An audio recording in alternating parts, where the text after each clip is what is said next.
जीवन में यहाँ पर धरती पर हमको ठाकुर जी ने क्यों भेजा, इस बात का चिंतन करना, मतलब समझना इस बात को। इसी का नाम है मोक्ष। जो समझ जाएगा उसको मोक्ष की प्राप्ति हो गई।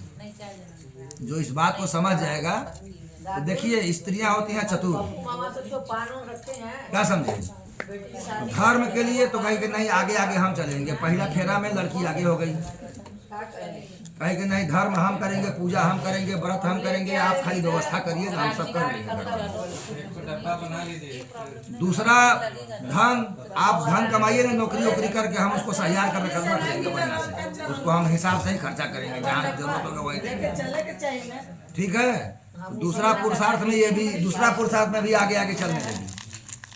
तीसरा पुरुषार्थ में भाई बच्चों का लालन पालन का भी जिम्मेवारी नहीं लोगों के पास होता है, तो इसलिए तीसरा पुरुषार्थ में भी आगे आगे चलने लगी। चौथा पुरुषार्थ है मोक्ष का, है कि भाई ये चीज हमारे समझ में नहीं आ रहा है, तो इसमें आप आगे बढ़िए, हम आपके पीछे पीछे चलेंगे, आपका देखा देखी हम भी करेंगे, ठीक है। तो जो अभी 4 बार आपने 3 बार आगे चला और 1 बार ये आगे,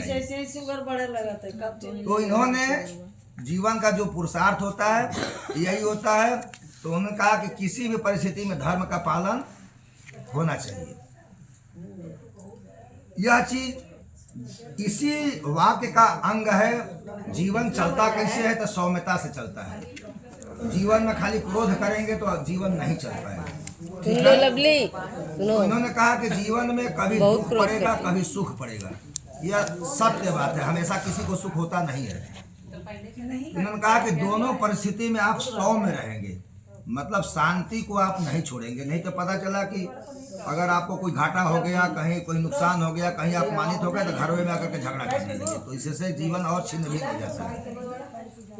तो इन्होंने कहा कि आप दोनों परिस्थिति में सुख और दुख दोनों ठाकुर जी ने दिया है, इसलिए हम लोग दोनों मिलकर के इसको सह लेंगे। यह भी दिन बीत जाएगा। भाई अगर सुख आएगा आ गया है तो वह भी बीत जाएगा, दुख आया है तो वह भी बीत जाएगा, फिर सुख आ जाएगा, ठीक है। तो इन्होंने कहा कि दोनों परिस्थिति में आप सौम्य रहेंगे। यह इनका जो है प्रथम वाक्य है। पूज्यो यथा स्वपित्रो ममापि तथैव भक्तो निज कर्म कुर्या वामांगयामि तदीय प्रवृत्ति कन्या वचनम च द्वितीयम्। वर महोदय कहते हैं, जिस तरह से कन्या कहती है कि जिस तरह से आप अपने माता पिता का सम्मान करते हैं, उसी तरह से हमारे घर वालों को भी आप उसी सम्मान के रूप में देखेंगे, तभी दोनों परिवारों की सौम्यता बनी रहेगी। नहीं होता है कि आदमी कहता है ना कि 10वां ग्रह न बना, ठीक है। तो इन्होंने कहा कि आप उसी तरह से सम्मान देंगे जैसे अपने घर में अपने माता पिता को देते हैं, तो हमारे माता पिता को, परिवार को भी आप वही सम्मान देंगे। कुटुंब की मर्यादा के अनुसार धर्म अनुष्ठान करते हुए ईश्वर का भक्त बने रहें, इससे सौम्यता बनी रहेगी। अगर आप ऐसा करने का वचन दें तो हम आपके वाम भाग में आए। जीवनम अवस्थात्रयम् पालनाम कुर्यात् वामांगी त्वया तूतीयम् स्वदीय वर्वती कन्या वचनम तृतीयम्।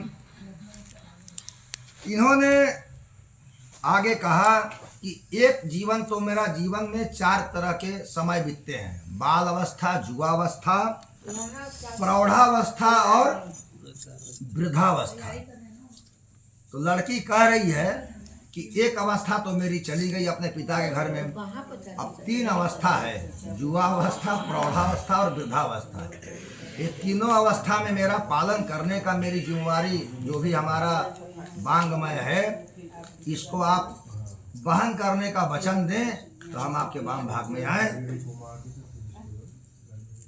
कुटुंब पालन स्वकार्य करतो प्रतिज्ञा यदि कात कुर्या वामांगयामि तदा तदीयं ब्रवीति कन्या वचनम चतुर्थः। चौथा वचन कन्या अपने पति से मांगती है कि आप घर परिवार की चिंता से पूर्णतः मुक्त थे। अभी तक घर परिवार में क्या हो रहा था, पिताजी पूरी जिम्मेदारी निर्वाह कर रहे थे, तो आप अभी तक मुक्त थे। लेकिन आज के बाद में इस जो घर यही से परिवार लड़कियों का की भाव बढ़ा है। आश्रम का जो चिंता होता है, मूंग के लकड़ी की जो जिम्मेवारी होती है, इसको आप निर्वाह करने का वचन दें, क्योंकि अभी तक तो आप करते नहीं होंगे, भाई पिता ही करते होंगे। तो इन्होंने कहा कि आज के बाद में हम आप गृहस्थ आश्रम में आ रहे हैं, तो घर की जो आवश्यकताएं होती दिमाग हैं, डाइवर्ट कर रहा है उसको ना। आप पूर्ण करने का वचन दें, तो हम आपके वाम भाग में आए। भविष्य में भी जो परिवार बढ़ेगा, दायित्व और बढ़ेंगे। उन वचनों को भी यदि आप करें तो इसी भाग में कन्या कहती है, स्व अर्जितम वित्तम, अपने परिश्रम से तो आप धन